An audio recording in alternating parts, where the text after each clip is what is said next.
एक अद्भुत सैनिक और एक पौराणिक कहानी का नायक, तुम्हारा भाई जिसे देवता मानते हैं। जब वो आएंगे, और वो जरूर आएंगे,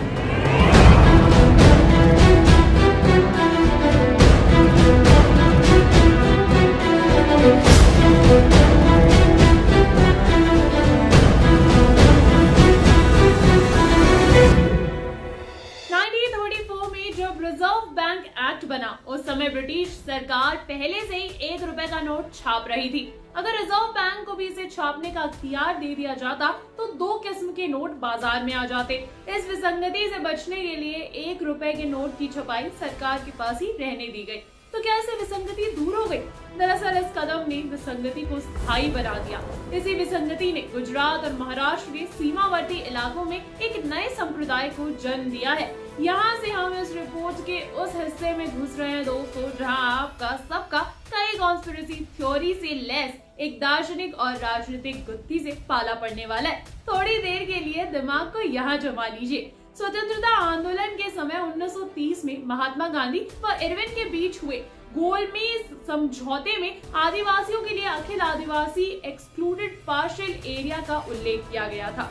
टेटिया काजी आदिवासियों के नेता थे। उनका दावा था कि महारानी विक्टोरिया ने ही आदिवासियों को जल, जंगल और जमीन का हक सौंप दिया था। ऐसे में आदिवासी जब इस देश के मालिक है तो कोई सरकार उनको कैसे आदेश और निर्देश दे सकती है? तो जब हम खेड़ा अम्बा पहुंचे उस समय सूरज ढलने में बमुश्किल आधा घंटा बचा होगा। राय सिंह भाई अपने खेत में पानी लगा रहे थे। उन्होंने हमसे कहा कि वो बिना यूनिफॉर्म पहने अपनी बात नहीं कहना चाहते। ऐसे में हम उनके काम खत्म होने का इंतजार करते रहे। करीब 1 आधे घंटे बाद हम उनके घर पर थे, जहां आस पड़ोस के 15-20 दूसरे लोग भी जुटे हुए थे। वो घर के भीतर गए, धोती और गुलाबी रंग का कुर्ता पहनकर बाहर निकले। कुर्सी पर बैठते हुए उन्होंने कहा, यही हम आदिवासियों की यूनिफॉर्म है, धोती और कुर्ता। अंदर से वो अपने साथ 2 थैलियां भी लाए थे जिनमें कई दस्तावेज थे। उन्होंने सबसे पहले हरी थैली में से 1 रुपए का लैमिनेटेड नोट निकाला और कहना शुरू किया। राय सिंह 4वीं कक्षा तक ही पढ़े हुए हैं, लेकिन फिलहाल वो एक कुशल वकील की भूमिका में आ चुके थे। उन्होंने समझाने के अंदाज में कहना शुरू किया, आप गवर्नमेंट ऑफ इंडिया और सेंट्रल गवर्नमेंट में फर्क समझना चाहते हैं? इस कागज से आपको ये समझ में आ जाएगा। आपने 1 रुपए का नोट गौर से देखा है? सिर्फ ये एक ऐसा नोट है जिसमें सबसे ऊपर भारत सरकार लिखा हुआ है, बाकी सभी नोटों पर सेंट्रल गवर्नमेंट ऑफ इंडिया लिखा हुआ है। ये 1 रुपए का नोट ही असल करेंसी है। इस पर कहीं भी रिजर्व बैंक की गारंटी नहीं लिखी हुई है। रिजर्व बैंक जो दूसरे नोट पर गारंटी लिखता है कि मैं धारक को इतने रुपए देने का वचन देता हूँ, वो कहीं से इस गारंटी को हासिल करता है तभी तो हमें देता है। ये जो भारत की केंद्र सरकार है, ये इस नोट की तरह करार पर चलने वाली सरकार है। इसलिए हम इंडियन सेंट्रल गवर्नमेंट को नहीं मानते, हम गवर्नमेंट ऑफ इंडिया को मानते हैं। उन्होंने 2004 के अखबार की कतरन निकाली जिस पर अटल बिहारी वाजपेयी का बयान दर्ज था। ये 2004 लोकसभा चुनाव के बाद की खबर थी। अटल बिहारी वाजपेयी उत्तराखंड के किसी सरकारी स्कूल के दौरे पर थे।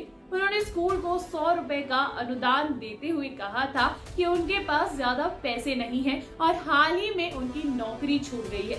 राय सिंह भाई अखबार की कतरन को समेटकर पन्नी में रख देते हैं और बोलना शुरू करते हैं, केंद्र सरकार का प्रधानमंत्री खुद कह रहा है कि उसकी नौकरी छूट गई है, माने वो नौकर था। आज मोदी भी यही कहता है कि वो प्रधान सेवक है। माने ये जितने भी लोग हैं, चपरासी से लेकर प्रधानमंत्री तक, ये सब भारत सरकार की नौकरी कर रहे हैं। मोदी आज देश के प्रधानमंत्री हैं, सारा माल खजाना उनकी पहुंच में है। वो चाहे तो पूरा माल हड़प सकते हैं, लेकिन वो ऐसा नहीं करते। उन्हें भी दूसरे सरकारी कर्मचारियों की तरह हर महीने तनख्वाह मिलती है। इसका मतलब क्या हुआ? इसका मतलब हुआ कि वो सरकार नहीं है। तो सरकार कौन है? वो सरकार है कुंवर केशरी सिंह जी, वही असली सरकार है। राय सिंह भाई जिन कुंवर केशरी सिंह का जिक्र कर रहे थे, उन्हें गुजरात, मध्य प्रदेश और महाराष्ट्र के जिलों में देवता की तरह पूजा जाता है। उनके नाम के आगे तरह तरह की उपमाएं लगाई जाती है, मसलन anti Christ, first lord of the treasury, honour of India. उनके बारे में उनके अनुयायी बहुत कुछ नहीं बताते, सिवाय इसके कि उनके बारे में सभी जानकारी आपको ब्रिटिश हाई कमीशन के इंफॉर्मेशन डिपार्टमेंट से मिल जाएगी। सतीपति यानी आदिवासी समाज के लोग अपने को असली भारत सरकार का कुटुंब मानते हैं। उनका कहना है कि वो ही इस धरती के असली मालिक है। इसके पक्ष में वो लैंड रेवेन्यू एक्ट 1921 के पेज नंबर 221 को संदर्भ के तौर पर पेश करते हैं। इस संप्रदाय के लोगों के अनुसार अंग्रेजों ने 1870 में उनकी जमीन 99 इयर्स के लिए लीज पर ली थी। ये लीज 4 फरवरी 1969 को खत्म हो गई थी। इसके बाद लीज के इस करार को आगे नहीं बढ़ाया गया। ऐसे में इस देश के आदिवासी जो कि इस जमीन के असल मालिक है, उनका इस देश की जमीन पर अपने आप मालिकाना हक कायम हो गया। जमीन पर अपने मालिकाना हक को साबित करने के लिए राय सिंह भाई का हाथ एक बार फिर से थैली में घुस जाता है। वो अखबार की एक कटिंग निकालते हैं। इस पर जस्टिस काटजू का एक बयान दर्ज है कि 90% से ज्यादा भारतीय विदेशी मूल के हैं। राय सिंह भाई कहते हैं, बहरहाल इंटरनेट पर जो जानकारी हमें उपलब्ध है उसके हिसाब से कुंवर केशरी सिंह का जन्म गुजरात के तापी जिले के गांव कटासवान में हुआ। उनकी मां का नाम जमाना और पिता का नाम टेटिया कांजी था। उनके अनुयायी बताते हैं कि उन्होंने बैरिस्टर की पढ़ाई पढ़ी थी और बड़ौदा के सयाजी राव गायकवाड़ उनके क्लासमेट थे। ये सोचना गलत है क्योंकि उनके अनुयायियों का दावा है कि केशरी सिंह ने 1930 में अपनी पढ़ाई खत्म की। उस समय तक सयाजी राव को बड़ौदा पर राज करते हुए 55 साल का वक्त गुजर चुका था। 16 जुलाई 1997 को आउटलुक मैगजीन में छपे लेख के अनुसार कुंवर केशरी सिंह की पढ़ाई बीए तक हुई थी। तमाम विरोधाभासी तथ्यों के बावजूद एक बात निश्चित तौर पर कही जा सकती है कि केशरी सिंह आदिवासियों के एक संप्रदाय सतीपति के प्रवर्तक है।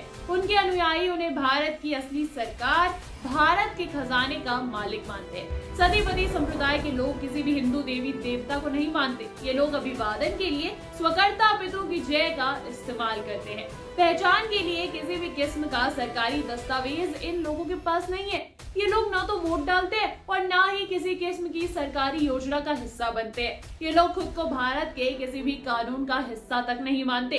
बस एक आभासी सरकार है जो इन्हें आपस में जोड़े हुए है। जब राय सिंह भाई से पूछा गया कि वो अपने को किसी भी कानून से अलग क्यों मानते हैं, उनका हाथ एक बार फिर से हरी थैली के भीतर चला गया। उन्होंने एक नॉन जुडिशियल स्टैम्प पेपर निकाला और आगे बढ़ा दिया।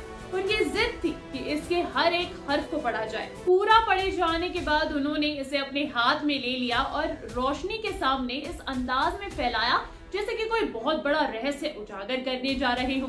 नॉन जुडिशियल स्टैम्प पेपर पर रोशनी पड़ते ही एक वाटरमार्क उभर कर आया जिस पर भारत सरकार लिखा हुआ था। अब राय सिंह भाई ने इस तथ्य की व्याख्या करनी शुरू की। हम लोग उस भारत सरकार को मानते हैं जो कि नॉन जुडिशियल है। नॉन मतलब नहीं और जुडिशियल माने कानून, मतलब कि असल भारत सरकार इंसान के बनाए कानून पर नहीं चलती। ऐसे में इंसान के बनाए कोई भी नियम पर हम नहीं लागू मानते। देखो, ये हम नहीं कह रहे, ये आपके बीच का एक आदमी कह रहा है। आदिवासी इस जमीन का मूल बीज है, वो ये धरती के असली मालिक है, बाकी के लोग विदेशी है। 28 अगस्त 2013 को छपी एक खबर इस बात की तस्दीक भी करती है। खबर के मुताबिक मुंबई में 32 साल के एक शख्स कैलाश गुप्ता को गिरफ्तार किया गया था। वो विरार से चर्चगेट जाने वाली लोकल के फर्स्ट क्लास डिब्बे में बिना टिकट के यात्रा कर रहे थे। जब उन्हें पकड़ा गया तो उन्होंने पीले रंग का एक परिचय पत्र दिखलाया। ये ऐसी भारत सरकार का परिचय पत्र था जिस पर कुंवर केशरी सिंह की तस्वीर छपी हुई थी। आदिवासी समाज से आने वाले कैलाश का कहना था कि वो भारत के असली मालिक है और उन्हें टिकट लेने की जरूरत नहीं है। उनके इसी रवैये के चलते उन्हें कोर्ट में पेश किया गया या उन्हें 1000 का फाइन करने के बाद छोड़ दिया गया। तो भारत आदिवासी लोगों का है या आदिवासी भारत के पहले हकदार है? टेटिया कांजी की इस कहानी को RR2 में मेकर्स जो है वो दिखा सकते हैं दोस्तों, क्योंकि कई बार मानसिक लड़ाई झगड़े वाली जो फिजिकल लड़ाई होती है उससे कई ज्यादा मायने रखती है। आपका क्या ख्याल है इस चीज को लेकर, इस कहानी को लेकर, हमें कमेंट करके जरूर बताएं। साथ ही साथ अगर ये वीडियो पसंद आई हो तो इसे लाइक कर दीजिए, शेयर कर दीजिए यार, और हाँ, सब्सक्राइब करना ना भूले हमारे चैनल पॉलीगॉन स्टूडियोज को। मैं अंजलि लेती हूँ आप सभी से इजाजत, मिलूंगी आपको नेक्स्ट वीडियो में। तब तक के लिए आप लोगों के लिए एक गुड न्यूज तो देती जाऊँ, अगर आप भी हमारे साथ जुड़कर काम करना चाहते हैं तो नीचे दिए गए डिस्क्रिप्शन बॉक्स में जाइए, जॉब लिंक पर क्लिक कीजिए और इस अपॉर्चुनिटी का भरपूर फायदा उठाइए। नमस्कार दोस्तों।